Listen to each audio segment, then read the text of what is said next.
This is Simon Torres, Arsenal supporter of Charm City Gooners. You are listening to DU Football Show, and I'm here to tell you that it could be worse. You could be an Everton. Damn straight. Not fucking wrong. Title challenge initiated. Oh, wow. That was a good old-fashioned ass whooping this weekend, wasn't it? For you, yeah. Oh, man. That was, whew. The circus came to town and the circus won. Yeah, no shit. That was uncharacteristically bad from us. That's pretty piss poor. Let's start the show. Born in the land of Bowie, Maryland. Bred to be a fan of fucking Everton. Punch you in the eye and drink your rye. Sam Houston. Sam Houston? Arsenal fans have another Sam. AKA the fucking Gooner Graham. Stump of a lord. Look straight in shorts. Sam Graham, hey. Sam Graham. Fucking United!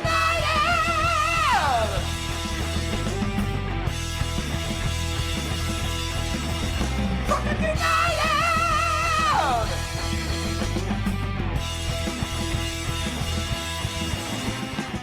Hello and welcome to the DU Football Show, a totally biased recap of the English Premier League as told by two common American schmucks. I am your host, Sam Houston, and across the way from me just can't get himself a fucking meal to save his life, even though he waited all day for it. My co-host, Mr. Samuel Graham. How you doing there, buddy? I was depressed. Doing good. Oh, I forgot. Soundcheck news, because Soundcheck was quick today because of the shit day Mel and I had. I had a good day. I was just at the bar. Foraging Foraging. for fuzzy navels. Happens. Patreon.com/D Football Show to know what the fuck we're talking about. Anyway, the trampoline is gone in the green space. Okay. Good. Not good. Cameron lost her shit.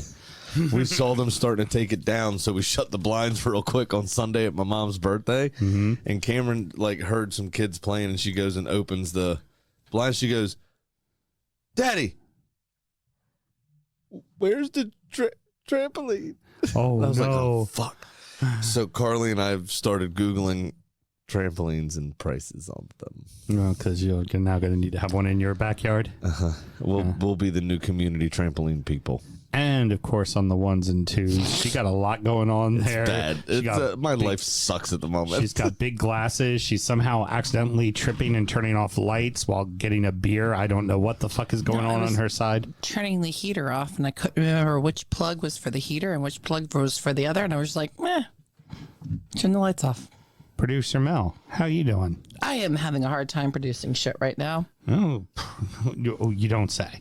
I've been at the bar. You don't, yeah, you've been at the bar. Foraging. Welcome to the shit show.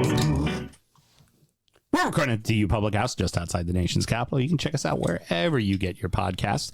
And, of course, streaming live every single Monday night.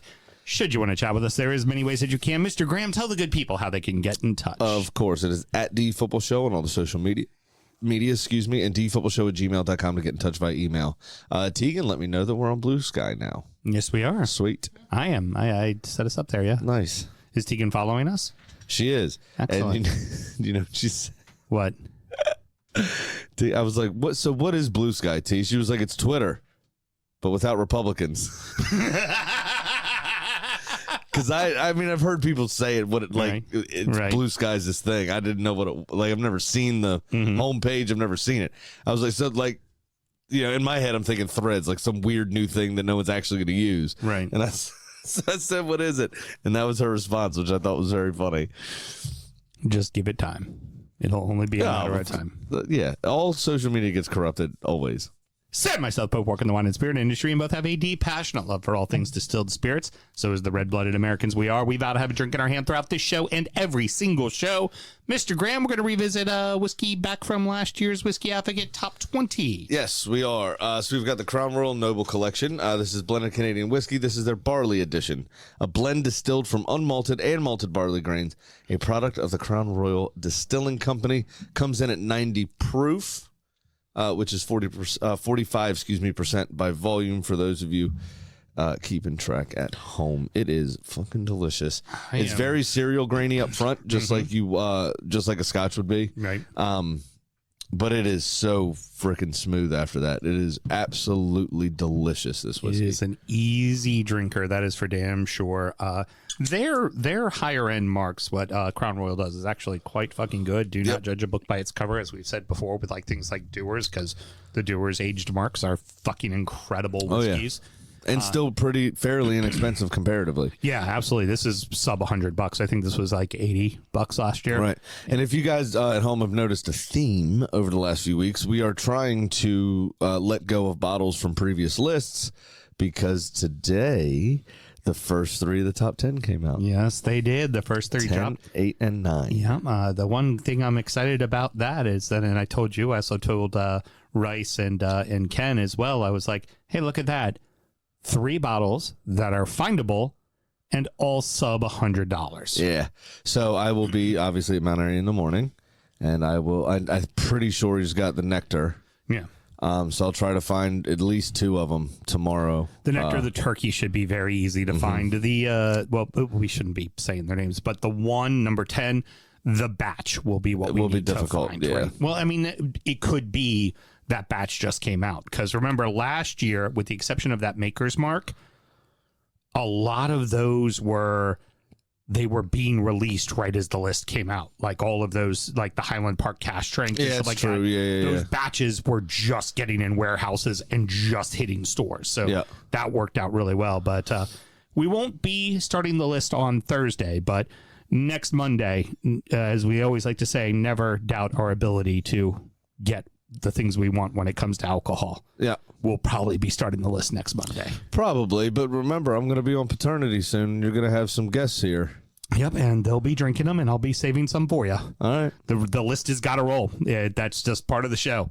Not my fault you decide to fucking keep spawning fucking Be cool children. and have sex? Yeah. Sorry. Yeah, my bad. I'm just... I'm cool and I have sex, and I managed not to have fucking 4 kids. I would say somebody's winning. Your wife's in the room. Do you want me to get confirmation of whether you're cool and had sex? Because I can. Heard. Hey, Mel, care to comment? Is Sam cool and have sex? I mean, when his birthday is coming up. What else should we always do, Mr. Always Graham? remember to drink responsibly. Maybe I should drink responsibly on my birthday, because Daddy might be getting something. That works once a year, even with some whiskey, doesn't it? Yeah, it should work. Well, at least once a year it should work. That's for damn sure. I'll tell you what, Mr. Graham, we are not opening with the game you think we are. We open with goals galore, including 2 hat tricks, each done in very, very different ways. Bournemouth 4, Wolves 2, Brentford 4, Leicester 1. We talked about this on Saturday, and I was like, Graham, Liverpool City has to be in a fucking amazing match to overturn us opening with fucking Bournemouth Wolves, because that game was fucking crazy. Yeah. So there's one word that I can use to describe Wolves, namely just really Jose Sa. Leicester as a whole, West Ham for a majority of those 40 minutes, Villa, City, Everton. Minus the first 20 minutes, because they were actually really good the first 20 minutes. And that word is sloppy. Oh, yeah. Oh, it was God, just sloppy. It was the weekend of schoolboy defending is really what it was. So many mistakes out of the back. I mean, Jose Sa had one of the worst performances. Honestly, Emi Martinez should buy Jose Sa a steak dinner. Because if it wasn't for Jose Sa, Emi Martinez would have had the worst weekend for a goalkeeper I've seen for a long time. Yeah. Especially one that on Wednesday in front of Juventus. I get it. The 6th in Serie A. But traditionally a very, very, very big name. Right? It's a proper scalp. He was given his best goalkeeper in the world trophies from the Ballon d'Or ceremonies. In front of the Villa faithful, was presented his trophies in front of the Villa faithful against Juventus on Wednesday, to then turn around and do this on Saturday. Fucked it off on Saturday, yeah. Let's what the fuck was that? So let's but talk Jose about the Sa, first. anyway. Jose Sa is the one that took the cake, that actually took the mantle of worst goalkeeper of the weekend. It was absolutely pitiful. really from him.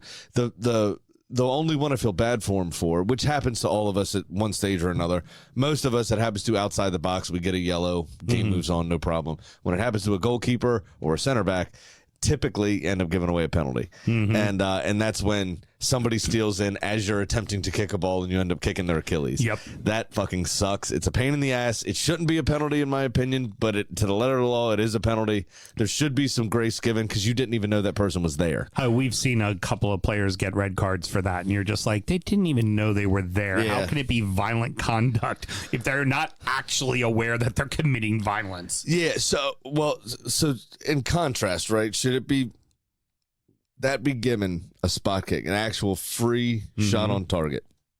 When if you go to the Copa Sudamericana final, or maybe it was Copa Libertadores final this past weekend. Botafogo, did you see this? Within the first 30 seconds, Botafogo won their first ever Copa in their 120-odd year history this weekend. Players, they won 3-1 in normal time, down to 10 men for 89 minutes and 30 seconds. Wow. First 30 seconds, one of their players decided to boot someone in the face. Studs to the cheek. Jesus. I just don't know that, 'cause as you say, we've had people sent off for follow-throughs in the Premier League recently, just kicking a ball and then catching somebody with a follow-through accidentally that they didn't know was there. You have a penalty given away in this situation. Is it really as egregious as when we have these things going on halfway across the world? Right, You know what I mean? It just seems really unfair. The only positive for Wolves that I can take from this is Cunha looked okay as usual, created some chances, and obviously Strand Larson finishing 2 of them off. And when they do go down and Gary O'Neill gets fired and Wolves collapse and they get relegated, they'll have $170 million in their pocket when City pays them to get Cunha and Strand Larson to replace Haaland and De Bruyne, who fucking suck balls. Now, here's the thing. So Larson now has 5 goals in his last 7, and that's to match also Cunha, who has, I think, 6 in his last 6. Yeah, not today. So probably 6 in his last 7 now. After it was this game. 6 in his last. It's 6 in his last 6. Okay, so he scored multiple. That's right. He had multiples in one. That's right. I mean, it was. Bournemouth were good value for money. They were. Evan Nilsson was a pest, was busy, gave the back line a ton of problems. I did feel sorry for Jose Sa that last one where he got hit in the head as well a little bit because Craig Dawson really sold him short on a back pass. I mean, that's if I did that to you, it's bad. Yeah, you'd have lit me up for that. Oh God, yeah. It's absolutely pitiful. It really was. From some of these Wolves players just aren't turning performances in, and Gary O'Neill is likely, in my opinion, to lose his job. Possibly the next manager to lose his job if things don't improve consistently and improve consistently quickly. Because this is one of those games that was earmarked. We should be at least drawing, probably winning. Right. Well, and this is also the next 2 are pretty massive this week for them. They go to Everton and then they host West Ham. So if they don't come out of that with at least 1 victory, preferably at least 4 points, but if they don't come out of that with at least 1 victory, you got to imagine Gary O'Neill's gone. Yeah, and if they win the West Ham game, if Wolves happen to win it and Gary O'Neill keeps his job, Lopetegui might be losing his. I think Lopetegui's going to get fired. Yeah. I'm surprised. Honestly, the manner, I know he was in the stands for it, but when we get to it, the manner of the defeat to Arsenal, I'm surprised he's still in the job. You still prepare the team for the week ahead. You're still with them on the training pitch to lead up to it. So that's what I mean. I'm surprised he still has his job. Yeah. Little bit of history, though. Justin Kluivert takes all 3 penalties, nails all 3 penalties. Sa guessed right once, but wasn't close to any of the 3. I mean, nowhere close. The third one, I think he just kind of phoned in. I just don't think he gave a shit. Yeah, to be completely honest, I don't even think he got his arms out. Yeah, it was. I mean, he dove the wrong way, but that is the first time in Premier League history. I don't know if it's in English football history. Nope, I know it's happened a couple times before. Yeah. But the first time in the Prem. Yeah, it happened in the trick of penalties. Amazingly, actually, it happened in the 60s, which I was surprised to hear about. Because you know what it took to get a penalty back then? Oh, God, yeah. Let alone 3 in one game. Must have been a riot.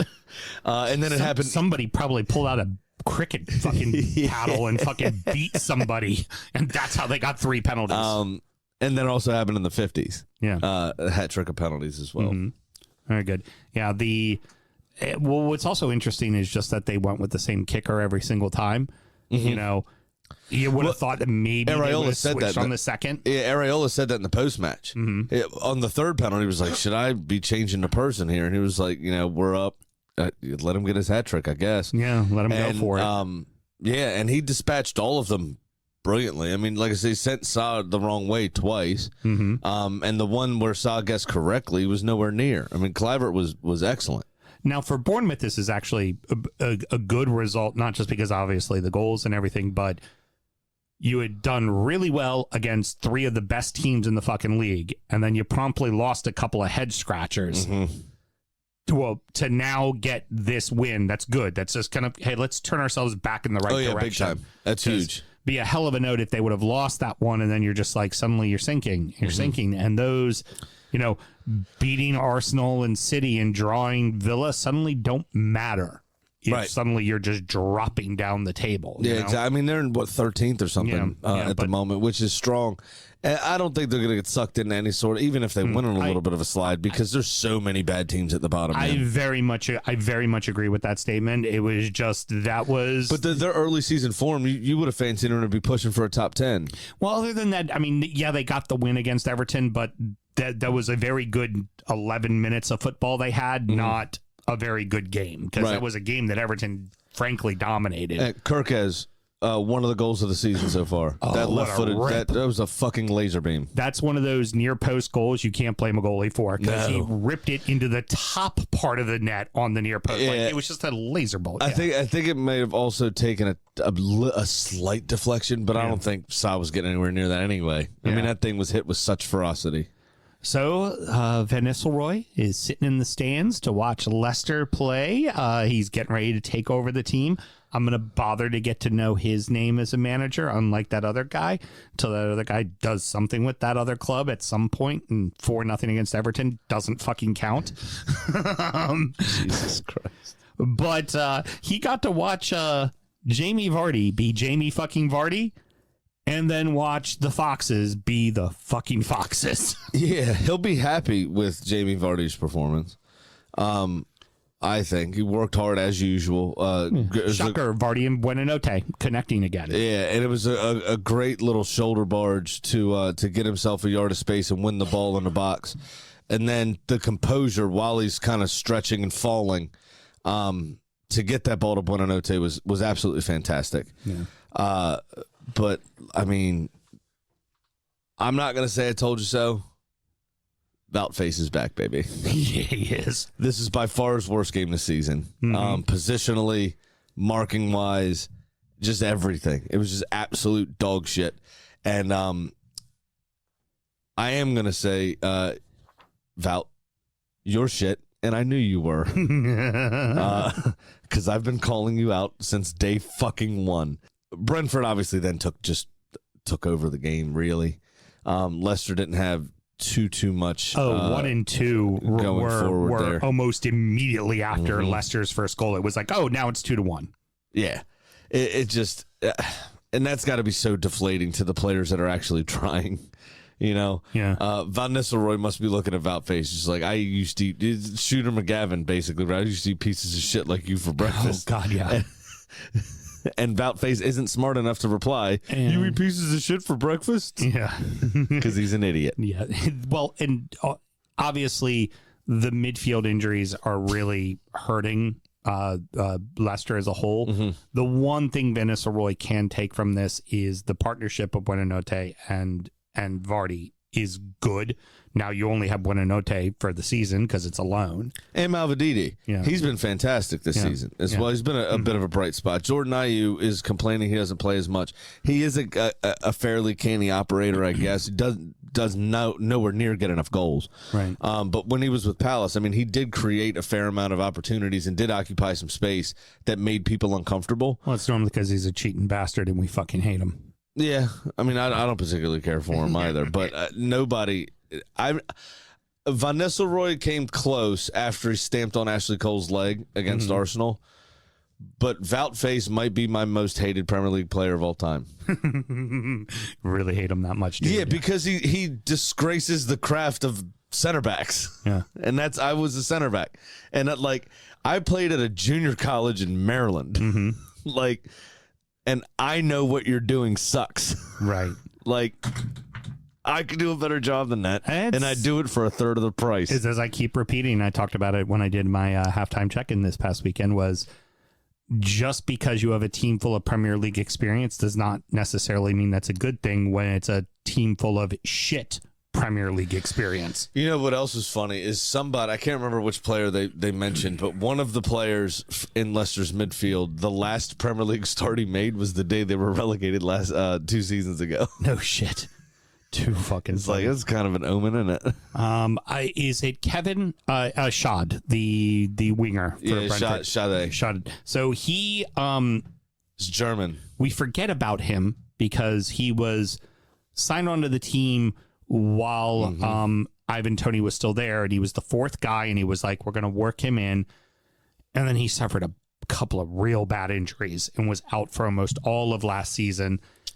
And good little coming out for him. Do you want to know his record up to this point? Go ahead. 2-41. Yeah. 2 goals in 41 appearances. Yep. 150% increase today. It's very fucking well done. And they were all, and he was involved in Wisa's goal as well, in the build up to Wisa's goal. He just, great fucking match for him. And you know what's showing what they want from him, right? Because obviously they want to have Wisa play the point, right, to take over that Tony spot, because they definitely want Mbeumo on the one side and they need someone on the other side. And it, you know, if he can keep that form up, right now, he's going to get a little attention over the next couple of weeks because of what he just did. But then that also then means Wisa and Mbeumo have a little more space to operate, because everybody's been paying attention to 2 of them, because the 2 of them are scoring a fuck ton of goals already. Oh, nice to see Norgard back in the lineup after he, survived the faking of Jordan Pickford. I hear you. But for Brentford and Bournemouth, you kind of already feel like they're safe.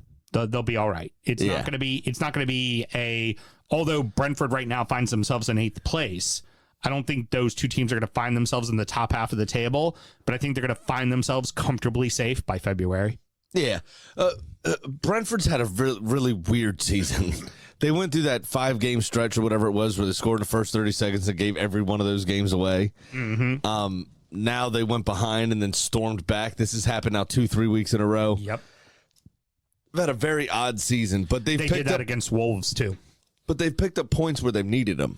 Right. And they find themselves, as you say, in a great position at the moment. You know, hey, you go down a man on the road at Goodison and you still find a way to get a draw.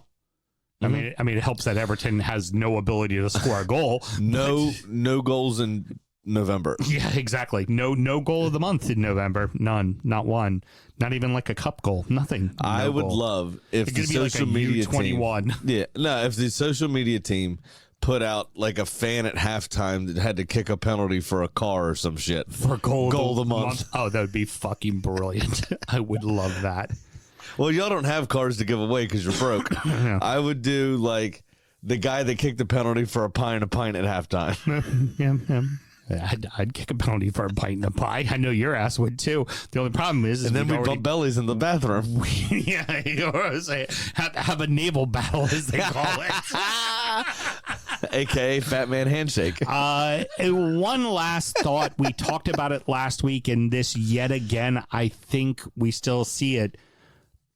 Wolves, even though losing 4-2, looked a little bit more lively in their loss, and just unfortunate with the amount of, bad penalties they gave up, because all 3 of them were just very bad penalties. Yeah. I mean, and then you look at Leicester, and Leicester was, you got the lead, you were doing, and then you just completely fucking capitulated, Again, for me, I want to reiterate the point. These are 2 teams going in opposite directions, and Leicester going to be in the drop in no time at all, and Wolves are going to be out of the drop. Yeah, I mean, it's entirely possible. I don't see where Leicester can sort their defense out. You know what? If Wolves can get their shit together, I worry about you guys because of the lack of goals.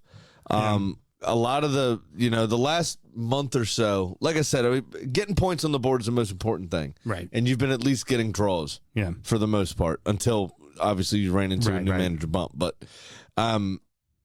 if Wolves can turn it around, Wolves are a team that can hurt people. Right. So they can get wins. You know what I mean? They can get threes at a time instead of just ones, which is what you're used to. Right. Oh, that's going to be the question on Wednesday, really. Now for the meat and potatoes. It was the third of the big three facing off, but we're adding the rest of the top four because, frankly, the match was quite one-sided. Yeah. Liverpool 2, Manchester City 0, Chelsea 3, Villa 0, Arsenal 5, West Ham 2. Is it me or did City look fucking scared from the opening lineup through the entire fucking match? You know what? I wrote that in here somewhere. I've never seen City so fucking disjointed in my life. Pep lined up with essentially Pep lined up with essentially a 5 in the back. That is what teams do when they play City. Mm-hmm. That's not what City does. No. And you heard him in the pregame. He was like, well, we can't match up with their midfield. He fucking admitted it before the match even started. Kovacic is a massive loss. With Rodri out all season, obviously your first choice. Kovacic is a massive, massive loss. Bernardo Silva's just a wee lad. There's no way he can play there. No. He's not N'Golo Kante. He can't. He can't run that much anymore. No. There's no way he can play that position. And you can't ask Gundogan to do it either. And cover that much grass. And you put the two of them there, which means then by making two of them kind of one person to handle that spot, you're losing position somewhere else on the field. Exactly right. It was tepid all over the field. It was sloppy. There was wrought with indecision. And it almost, this is exactly what I wrote. I just found it. It almost appeared to be fear in the squad. They were scared to go after Liverpool. And dropping Ederson was the decision to make? Yeah, that was strange to me also. Like, I wonder if Ederson's starting in the midweek again, if it's just because there's a lot of workload, but keepers handle matches. What happened? Ortega didn't play bad. I will say that. Ortega actually played quite well and kept him in the match. I think it should have been worse. He's not as good with his feet, but I think he's better than Ederson as a goalkeeper. Yeah, it should have been worse. This game should have been 4 or 5-0. They should have kicked the ever-loving shit out of them. For large stretches of this game, Liverpool looked like they were on the training field, honestly. It looked like an attack versus defense kind of game. It was absolutely ridiculous. Yeah. I wonder if Slot pumped the brakes on them a little bit. Just don't overdo it. I don't want you guys... We have to play again in 3 days. Well, and also, I don't want you guys to press for a third and give up one. I don't want you to let them back in the game. Like, just see it out. Beat them down. Just jab them to death. If like a heavyweight fighter. Death by 1,000 cuts. Yeah. Just fucking jab them to death and keep them away from you. But how about Salah? Salah and Saka, which obviously we'll come on to, essentially the same fucking ball across goal. Now, Salah's obviously there's more people in the way. Right. But a great fucking cross for Cody Gakpo to steal in the far side, uncontested. Which, again... Just City's defenses, I know a couple of them are coming back from injury, but they were largely first string. How are you losing Cody Gakpo on that run? Yeah. It's just everything is just so fucked. He's a tall lad. Shouldn't be hard to miss. No. What I also really enjoyed, the Liverpool fans singing You'll Get Sacked in the Morning, which was brilliant. And then Pep Guardiola, which I don't have a problem with managers giving some banter back and forth. But this seemed to be kind of late stage Mourinho stuff, where he turned to the crowd and reminded them that he had 6 Premier League trophies. Right. Why are you warranting it with a response instead of just a smile and a wave? Yeah. Why are you actually trying? Look at him and do the hangman thing. Go, yeah. Why are you actually talking shit back? Yeah, I've got 6. And then in the post, and the thing that really bugs, I didn't think much of it at the time until the post match when he was asked about it, and he said, with the title fights that we've had over the years, and yes, we've eked them out from time to time, but I thought there'd be a little bit more respect. But it's just like, no, dude, you're not getting it right now. You're not understanding what's happening.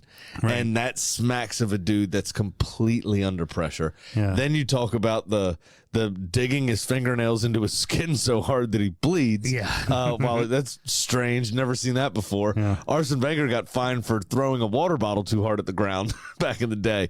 I want to know what what fine he's getting, because that can't be safe for the kids to watch on TV. No shit. They have now lost 4 in a row in the fucking league, dude. Yeah.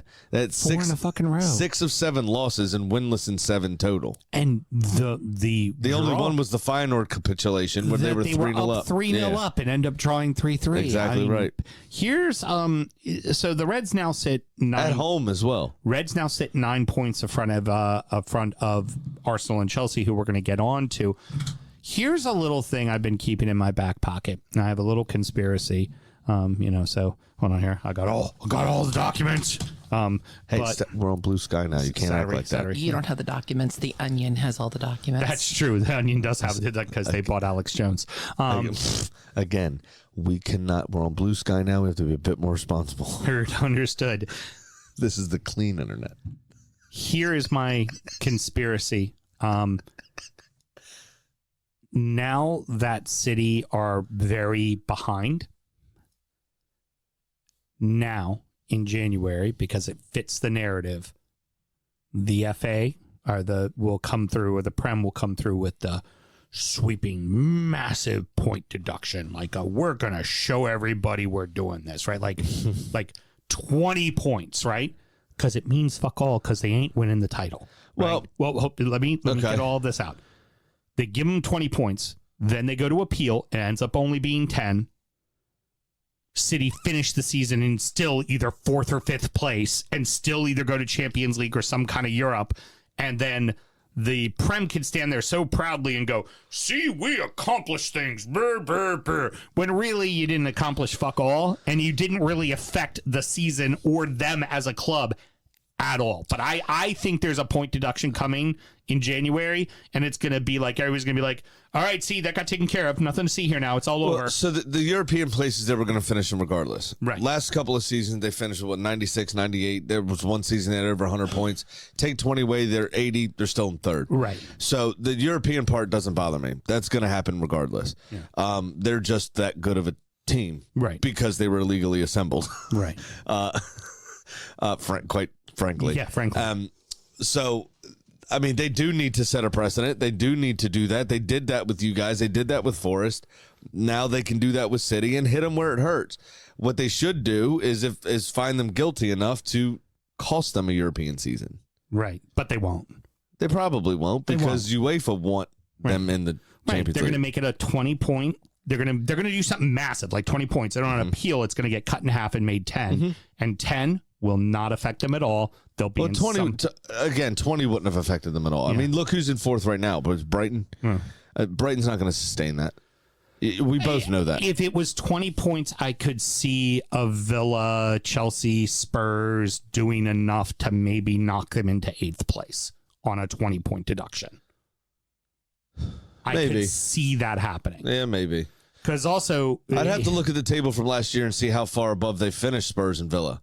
Because Villa are having a terrible time of it. Not like if City got the point deduction. I mean, Villa's not helping themselves currently. Spurs are Jekyll and Hyde, the most Jekyll and Hyde of any Premier League team at the moment.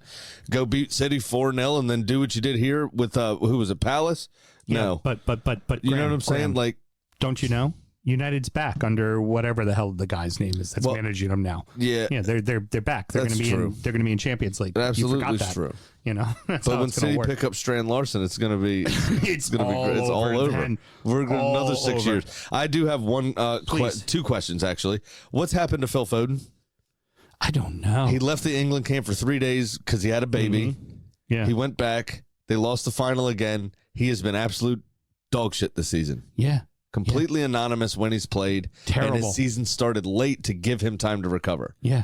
He's been absolutely horrid. What's happening? I don't know. I really don't know. It is one of the starkest drops in form that I've seen across the league. And De Bruyne is not getting starts. And Nah, but he's old, and there was a lot of speculation him leaving. I think they're trying to make it like, hey, Foden, this is you take this team over now. Yeah, you're now KDB. Kind of like Modric is at Real Madrid at the moment, right? We saw he's been used as a 75th minute sub the last 6 weeks. Well, like Rodri taking over for Fernandinho. Mm-hmm. Like exactly. And then he becomes a late stage sub to see out his career. Fine, well done. But then you couple that too with, think of some of the signings, like, Grealish has been an absolute bust. He's been an absolute bust. Yeah, he had a good 6 months. Yeah. And then just came back from injury, and he's done nothing to help himself. Yeah, and if ever there's an opportunity to fucking help yourself right now, the team is decimated. Silvinho hasn't done much since he's come in. No, Doku's not as strong as he was last season, but I also think Doku's performance has a lot to do with the fact that he doesn't have a consistent run of games. And also people getting him the ball. Yeah. So he was one of the bright spots in City's second half in this game. Yeah. I thought when he came on, he actually provided some directness. Grealish, I didn't think did fuck all when he came on. No. Conversely. And they came on at the same time, which highlighted a bit more that Doku was playing fairly well. Yeah. But again, there's a lot of Adama Traore in my mind about Doku. There isn't a ton of final action. It's a lot of direct build-up, step over, speed, get past the player, and then you cross it to Rosette, or you fire straight at the goalkeeper if it's even on frame. There's just no chance of it going in. So there's a lot to do, I think, for City. Your second question then? Is Haaland humble yet?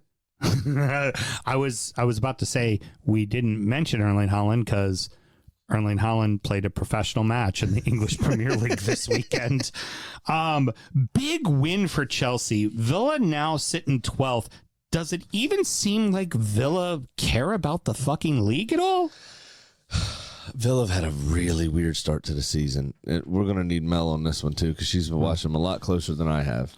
Well, she has to unmute herself first, too. Mel, would you like OG, barrel-aged, or white girl mistakes? Barrel-aged. Barrel-aged. But it's been so strange. I do not understand. Is Douglas Luiz that important? Him leaving for Juventus, was that the linchpin? Was that because Morgan Rogers is a good player? Arguably, though, he plays much further forward. John McGinn has stepped back into the Douglas Luiz role and has not been as convincing. I think Tielemans has been meh, but not great. Onana's been fine, but Onana's also gotten hurt a few times, too. When he's not there, it is a struggle. That is very much a he struggle provides that shield, absolutely. And he's not as good as Luiz, but he's a decent passer. Onana. Is it Andres his name? Yeah. What's his name? No, remember he showed up to the Belgium camp wearing that shirt? Mm-hmm. My name's not even Andre, bruh, or whatever it was. That's pretty good. Just say my name, Onana. Yeah. But it's just been a tough time. And Emi Martinez, obviously, is one of the best goalkeepers, if not the best goalkeeper in the world. And he's kept Villa in a lot of games that they maybe shouldn't have been in this season. Based on their form. Even if they still lost, it was more of a 1-0. But he had 4 saves kind of thing. And when he shits the bed the manner in which he did in this game. And then goes off injured too. Mm-hmm. Yeah. That is trouble in the old black country. Because it does not get any easier for them, because if they're not... That's still the black country, Birmingham, isn't it? Yeah. If they're not playing they're not playing a midweek game for the league. They're playing a midweek game for the Champions League, and they are out of the League Cup, right? I think they went out in the League Cup. So at least they don't have that 1 week. They won't have double matches, But they're doing perfectly fine in Champions League. They're going to make it to the next round, it looks like. They're putting everything into it. Yeah, absolutely. They absolutely I mean, they'll are. at least make the playoffs. Well, remember, there's a playoff round now. Yeah, they're going to definitely make the play. Weird. They're definitely going to make the playoff round, but they still have a shot at making one of the top 8 that just don't fucking have to play in that first round too. So, here's the sad thing. Are we going to have to start taking Nick Jackson seriously? Is he actually decent? It looks like it. I much preferred making jokes about him. I know. And some of these... Like, sorry, Mitch Jackson. I can't score goals. That was my personal favorite. I did two Hiram while you were on your last paternity leave when you were about to be on another one again. That's pretty good. Yeah, it's not bad. Yeah, it was pretty good. I didn't listen to it. Well, you don't listen to this show when you're on it. I was probably putting a kid to sleep at that point. No, you don't listen to this show when you're on it. So why would you fucking bother listening to us when you're not here? I don't want to take him seriously either, but you're right. We might have to. I also find it's a little strange and kind of annoying. You know how I've said this to you many times, like baseball, just you can literally spin a stat however you want. It's like, on Tuesday games, they start before 7:05 and he's wearing Hanes, he bats 315. Right. But if it starts at 7:08 or later and he's wearing Fruit of the Loom, he bats 113. Right, exactly. It's just like, what? How many layers can you add into this stat to fit your narrative, right? So apparently this was the 6th time this season that Nico Jackson has put Chelsea 1-0 up. Wow. Okay. Now, the only person that means anything to is a gambler. Right. Exactly. Because of first to score increases your odds dramatically on a goal scorer bet. Yes, of course. But for the average person, who gives a fuck? Who fucking cares? Precisely. Who gives a shit? And then the other thing, the follow-up to that is... I will be betting on him on Wednesday. We're going to have to take Chelsea seriously. Yeah, Enzo Maresca. I mean, again, I've said it how many times this season. Trimming the fat on a 752-man squad was a great idea. Yeah, yeah.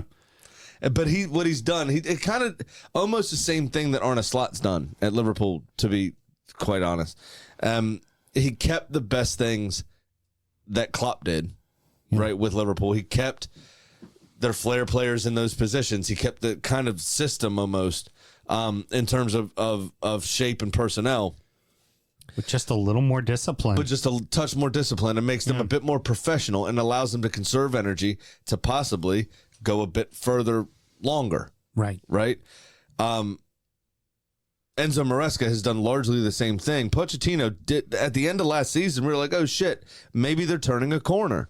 Like they ended up in Europe for fuck's sake, right? Exactly. Albeit the McRib Cup, but they end from their from their start. Right. They had no idea what they were going to do. Right. Enzo's coming and going, all right, look, you've got the bones.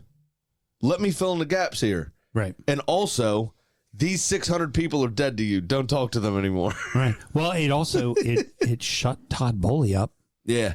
Absolutely. Yeah. Like, if I guarantee you in January, we're going to see Chelsea make a move, but it's going to be for the first time in the last 3 years. We're going to look at that move and go, oh, that is exactly the piece they fucking need. That makes sense. Like they got themselves back up at left back because Reece Nelson keeps getting, I mean, not Reece Nelson, Reece James keeps getting fucking hurt. Yeah. Like, okay, so, but that's some like. So those are two players that have thrived under Maresca. Is Cucurella, who's playing on the left, and Malagusto. Now Malagusto's hurt, but when he started the season very well, in my opinion, Malagusto. So I think they may have found that person already, but they're going to need a backup for him. Mm-hmm. But yeah, Chelsea looks like they've turned a corner, man. And Villa, the Champions League is a stretch. It's hard. Yeah. It's fucking hard. Yeah. And if you don't have the rotation, you don't have the squad to do both, that's the payday. Yeah. Villa are not going to get relegated. They're way too good for that. The sad part for me is that, and I still stick to my thought at the start of the season, they're one of the 4 best teams in the league. Who, Villa? Yeah. They honestly are. They honestly are. They are. I think they are better than Tottenham. They're better than Chelsea. And they're better than like United and Newcastle and everybody else. They're better.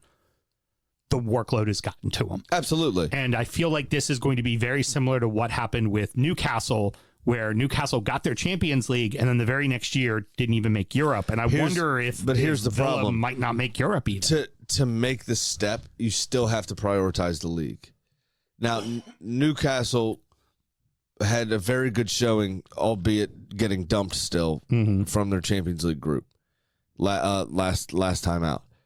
And their injury record kind of scuppered them in the league. Villa haven't had the same injury record. Yeah. They have to put a little bit more emphasis on They got to. on the league, because the only way you take the next step, especially in today's financial fair play, is to consistently get the payday to attract the players. That is then some Europe. It doesn't necessarily have to be Champions League, just Europe right, consistently. But that then becomes a reason to go to Birmingham, right? That becomes, yes, I'll risk the wheels getting taken off my car every 3 days because I get to play in Europe's premier club competition. Exactly. That becomes, every time I go out to dinner, I'll get pickpocketed. That's fine, no problem. If I could do the same thing at Arsenal, because Mikel Arteta likes to employ a pickpocket to make sure his players are staying alert at all times. Fucking weird, man.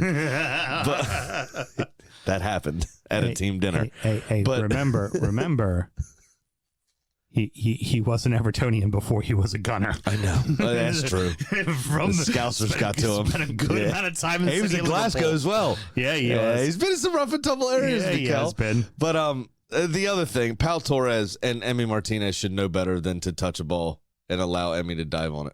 Yeah. That's a definite indirect free kick in the box. Yeah, it is. Absolutely. 100%. Absolutely is. But they defended it very well. So, set pieces again for the Gunners. Goals around for everybody to share. Job done. I mean, yes, it was an emphatic win. There was a lot of goals. There was a lot of excitement. But at its very core, the Gunners are doing Gunner things. And that's good for you guys. Oh, yeah. It's straightforward. So one move I'd like to see us make in the summer is Eberechi Eze. I think we should drop 80 million, 85 million, whatever it is to get him at the club. Odegaard needs a rest. Saka needs a rest. Eze is better than Trossard and Martinelli. So keep him happy, play him on the left. Let O do his thing. If O needs a break, Eze plays the 10. He slides right in. Because he can. Yeah. You bring in Trossard on the left or Martinelli on the left. Saka needs a break. You put Eze out right. You're good to go. So you've got 5 guys, and you could make them all rotate and all get time, and they'll all be happy. Eze is one of the only players in the league that I see that is good enough to fill Odegaard's shoes. And if he also doesn't have to put in the workload that he puts in with Palace, he's probably not getting injured as much. Right. And the reason I say that, and I bring that up, and I make that point, is Arsenal are back, and the reason they are back is because Odegaard is back. 100%. Everything ticks on 100%. Odegaard's clock, right? Yeah. He is the second hand that makes that clock work. The press is triggered by when he wants to press. The movement and passing is, you saw when he was out, there were players not making the same runs they would normally make because they knew the player in that position couldn't get them the fucking ball. Right. So space opens up when Odegaard's involved because they can trust a good pass is going to be made. And that happened multiple times. The press was excellent. But a lot of this, as we said, was sloppy from West Ham. Right. Now Arsenal had to be good enough to pounce on those chances the same way Bournemouth did, the same way Brentford was. And all of us were, right? But it could all kind of be epitomized in Max Kilman's little weird kind of, I guess you'd call it a dive for the ball. Absolutely no fucking reason to do that. It's 35 yards out from goal. Right. Kai Havertz has 5. He's got 5 yards on Kai Havertz. Yeah. Ball's skied into the air. He's running towards his own goal and tries to lunge at a ball completely laid out. And where was that ball going to go if he hit it? Probably straight in the air or even right at his goalie. Yeah. Or just a little to the right, because how perfect can you actually hit a ball coming over your shoulder and you're at full stretch? Precisely. It makes no sense. Havertz would have been in anyway. The proper course of action is to run beyond the ball that's skied to your 18, turn, and face fucking Havertz. Right. And take your chances with the one-on-one. But instead, he does this dive in, and Havertz, thank you very much, fucking goes right in and a great finish. And this happens time and time again. What I also loved was the first Arsenal penalty. Saka said, nah, you take it. Get yourself back on the score sheet. Yep. Get yourself some confidence. This is for you. Yep. And then Saka was able to get his later on after Flapianski bitch slapped Gabrielle in the face.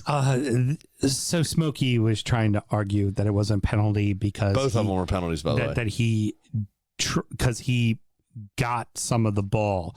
It doesn't. This is a goalkeeper speaking. It does not matter if you got some of the ball. If you right hook the guy in his left eye, it's a penalty. And Saka's was a penalty too. There was clear contact on the foot. Did he sell it? Sure. Who doesn't sell it? It's one of those. That first one, the Saka one, you go, soft, but it's what gets called these days. That gets called every fucking time. It is what it is. It does not get looked at and over. It gets called every fucking time. You know what Smokey's doing? Mm-hmm. Smokey's doing the Sam's right about what's his name?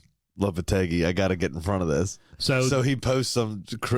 There was never a pen. Yeah. So of course he baited me, and I which one? I think that man's got a week. And again, I've stood by. I'm surprised he got to today. I told you that. I've stood by it and said you should just stick with him and be mediocre, and because you're not going to do yourself any favors by getting, another Moyes type in. Because what are you going to do? Finish in 11th or 10th instead of fucking 13th? It's better than getting relegated. And then losing all of your prized assets because everyone's going to... They ain't getting relegated. They ain't. I don't think they are. If they keep Lopetegui in charge, they've been playing like shit. I don't think they are. Losing every game 4-2, still losing every game. Rounding out the rest of the league, and so that happened. We need to keep this one quick because there's also not a lot. There's not a lot to talk about, but before I get yelled at, Emerson's free kick was excellent. There you go. I mentioned it. Yeah, okay. Brighton won, Southampton won, Palace won, Newcastle won, Forest won, Ipswich 0, Manchester United 4, Everton 0, Tottenham 1, Fulham 1. The second half of Arsenal West Ham 0-0.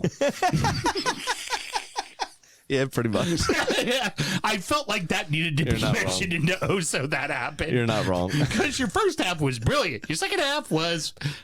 I might have dozed off while the game was on, while sitting on the sofa. It's almost like, honestly, just get it out of the way now. It's almost like Arsenal went in the locker room and Arteta went, all right, we're 5-2 up, but what the fuck was that? Everybody calm down. Stop fucking around. Shut up shop. And that's what we did. And how the fuck did each one of their outside backs get goals on us? Juan Bissaka scored 1 goal for United in 6 years, scored 2 in 2 weeks for West Ham. No shit. You fucking get out of here with that noise. Bad day at the office for the Seagulls. They did not look good at all. And quite frankly, I think the Saints got robbed. I don't think that VAR decision to overturn the goal was an offsides. Yeah, you can't really argue that it wasn't because he kicked out at the ball. Was it? It's subjective whether or not it was close enough to it to affect the play. I don't think he was. I think the goal probably should have stood. Referee in real time saw it a different way. On VAR saw it different way, obviously. But if you're going to make a motion towards the ball, you give the referee a decision to make. I mean, it's one of those, and he flicked out a leg for, you're not Olivier Giroud. What do you think you're doing there? The way the rule is written is if you make an attempt at the ball, then you're affecting the play. Right. Although the ball was drastically behind him. I thought so as well. I thought it was too far behind him personally. At least 2 yards, probably 3. And Verbregen in the fucking post presser, when asked, said, yeah, him being there didn't affect me at all. Right. He flat out admitted it didn't fucking affect him. Right. At all. Well, Brighton squandered a lot of early opportunities. Yeah. But Jorginho Ruder came close twice, put one just either just wide or just a little too close to the keeper. But one of them at the post. Second half was all Southampton, though. No, I know. But Brighton should have been far and away by then, what I'm saying. I mean, in the first 15, 20 minutes, they had fucking 4 chances, and one of them went in. And it really should have been 3-4-0. And then it just looked like they gave up. Mm-hmm. They went, I guess it's not going in today. Nice goal from Matoma, but, there's really not much more to say in this. It just kind of felt like a screw job for the Saints. Now, good for Flynn Downs to get a goal. He needed it. If they had gotten all 3 points, those 2 extra points that they did not get are not going to be the reason why they stay up, because they're not staying up. Yeah, no, they're still going down no matter they're what. Number 20 with a fucking What they bullet. did here was help a fellow South Coaster out, potentially have a European spot next season. Yeah, exactly. By not dropping all 3 points. I will say that ball that Tyreek Lamptey played for Matoma's goal is one of the most perfect balls. Not necessarily because it had a great shape or great pace, but where the position of the ball was in no man's land for the keeper. And if you rewatch the highlights and they showed the camera angle from behind the goal when Matoma heads it, you see the goalkeeper take a step forward and then a step back. That ball is, shit, I could get there. Oh, fuck, I can't get there. It's over and he's already. in no man's land. And at that point, that goal has already been scored. As long as Matoma hits the target, that ball's in the back of the net, because that goalkeeper's going, oh, fuck, oh, fuck, oh, fuck. Very similar to Strand Larsen's first header in the opening game we talked about as well. Just one of those, like, the keeper doesn't have any chance at all. Right. And he's caught. He's caught in no man's land. Palace are starting to look good. And I got to say, for Newcastle, these are the games you normally figure out a way to win 1-0, ugly. And to give it up at the death that late could be why you don't make Europe again. Yeah, what I would really worry about in this game, honestly, is Isak going down. Yeah. And I think that's probably why Newcastle couldn't come away with this one. Yeah, honestly. Isak's was still on there. Probably they get a second and they win. I think they probably get a second or score earlier. Yeah. Because the opening 10 minutes or so before, I think he went down 17, 18 minutes. The opening 10, Newcastle carved out a fair few chances on his runs. Right. Alone, just creating space and them being occupied and worried about him. Without him, they obviously didn't have a point man, and they offered something very, very different in that game. And that allowed Palace to grow in confidence. That allowed them to be fairly simple in defending for the most part, so they could focus on going forward. Now, you're going to say Munoz should have scored a hat trick, and you're absolutely fucking right. He should have. I mean, it was harder to miss all of those things than it was to make them, and yet he only converted 1 out of 3. Now, he is a much more defensive-minded player, being asked to play in an advanced role under this manager. But you got to do better than that. I mean, Ez's flick alone for that first counterattack where he put it just wide, Ez's flick alone deserved a goal. Yeah. Yeah. It was that fucking great of a ball. But yeah, I mean, honors even here seems like a fair result to me overall. But you have to ask the question about Eddie Howe's methods or the medical staff, because this is now 2 seasons running. They just drop like fucking flies, man. I brought that up when I did halftime check-in on Saturday. Was we need to start wondering, is it how Eddie Howe trains and that the players can't keep up with the physical demands, or is it how is the physio staff fucking sucks? Right? Like, which is it? Because you can't keep fucking people healthy. It's just not going well. Now, moving on, not pretty, but Forest get a win, and Wood gets another goal. Yeah. There isn't much to say. I'll tell you this: the extended highlight package of this game, because I did not watch it. It did not seem like one that was going to be a barn burner, and I was absolutely correct, because they were only 8 minutes long. Yeah. The lineups and pregame chat that they include in every highlight package was 1 minute and 36 seconds of that 8 minutes. Right. Which tells you what happened in this game was fucking dog shit. By the way, I forgot to mention it. Your package of highlights was 12 minutes.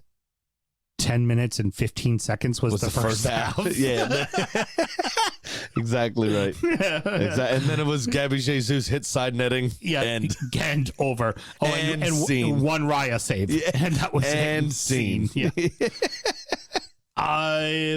Big match in the midweek, actually, on Tuesday. The day that we'll be releasing the show is you have Ipswich and Palace facing each other This is It's going to be a big game. Yeah. We'll get into it when we get to injury time, but there's 3 very big bottom of the table games this midweek as well that'll really dictate, I think, what the relegation zone is going to look like once we get through December. Yeah. So, I don't disagree with that. So Manchester United and Everton, I like to pretty much put it down as a game of thirds. The first third was all Everton. And actually, they looked lively and looked like something might happen. Problem is, they couldn't put a fucking shot on target. Second third was all Manchester United because Everton went, here, score! Take it. What I'd worry about... We're not going to cover a guy outside the box on a corner. We're not going to... we're going to have two bad passes back, and we're going to do Graham's favorite thing, fuck it off in the first 30 seconds of the second half. What I'd worry about is your most experienced center back in Tarkowski and your hottest prospect.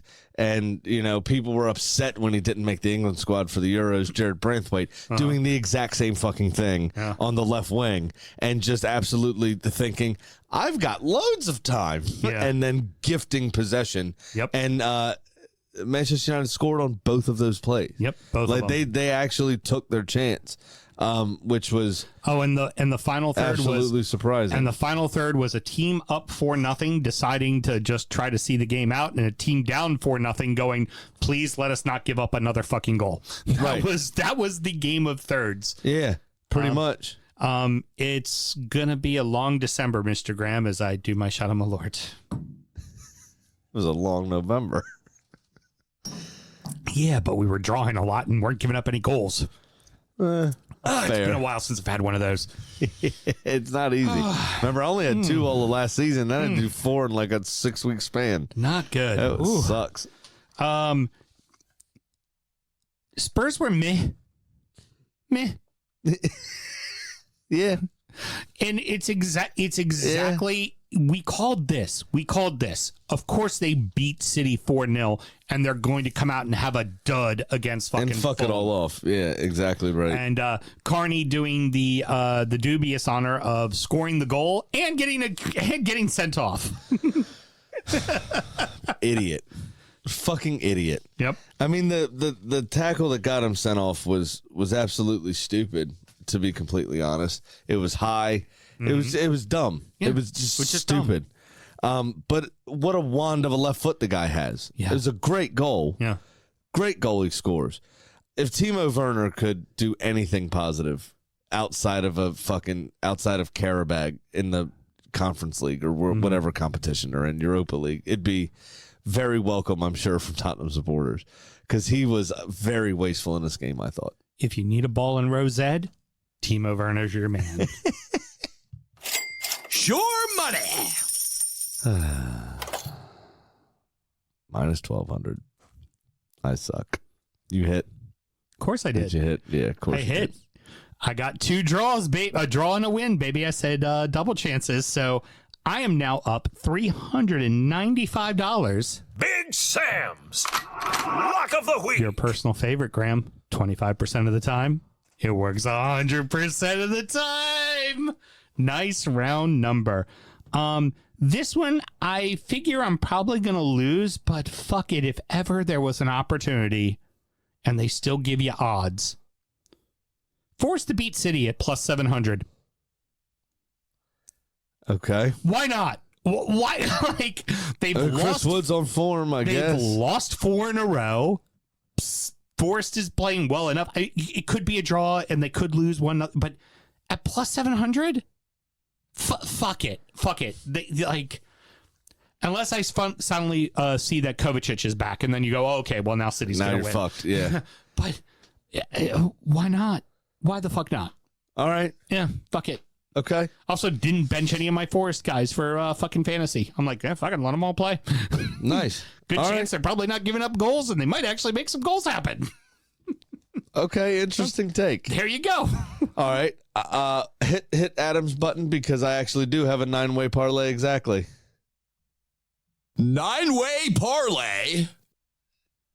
You ready for this? Ready. Arsenal will win over Manchester United. Mhm. Obviously, over 8.5 corners in the game.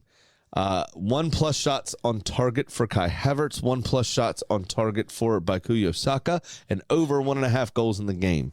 That is the 5 same game on Arsenal, Manchester United. Then I have Liverpool to beat Newcastle. I've got Chelsea to beat Southampton. That's a fucking given. That one. Aston Villa or draw with Brentford. And the reason I say that is Villa are going to mistake this for a Champions League game. Number one, because that's the only midweek they've played all season.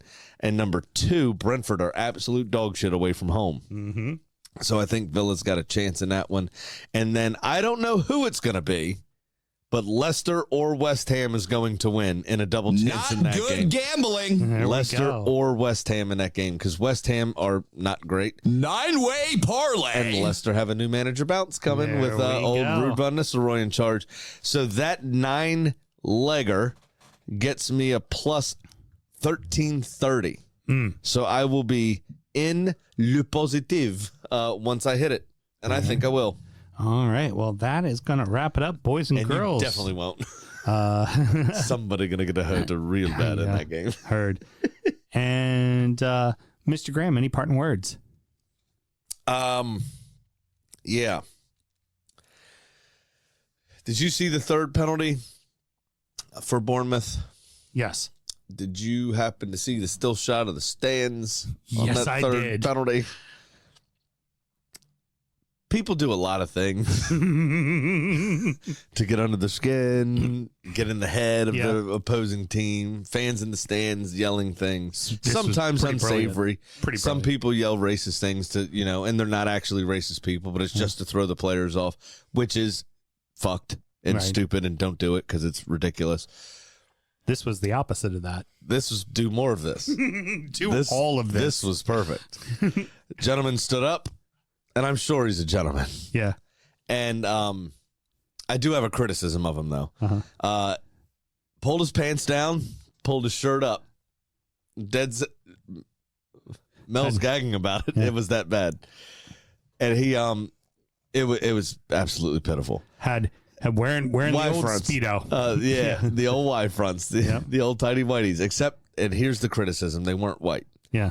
They were dark in color. Yeah. And dark is a slimming situation typically when you wear it. Right. Now, if there's one part of your body you don't want to slim down if you're going to strip down to it, it's that groin region. Yeah. It's that region. You want to make that look as thick and girthy as possible. Yep. And he just didn't. Yep. And that's a shame. Yep. But do more of that shit. That's funny. All right. I like that. Next up is DU Does EFL, where we're going to discuss the rest of English football, namely the second round of the FA Cup. And then it is going to be Injury Time, our preview show of the midweek's action.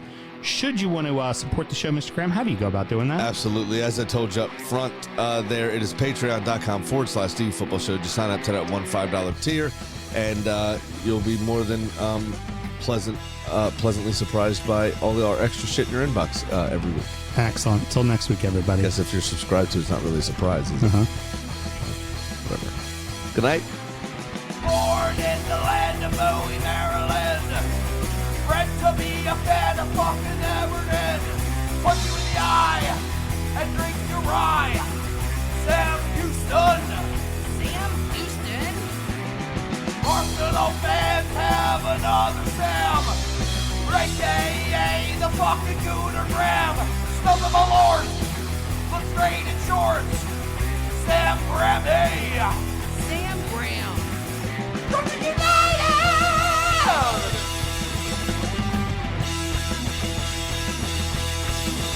Brooklyn United!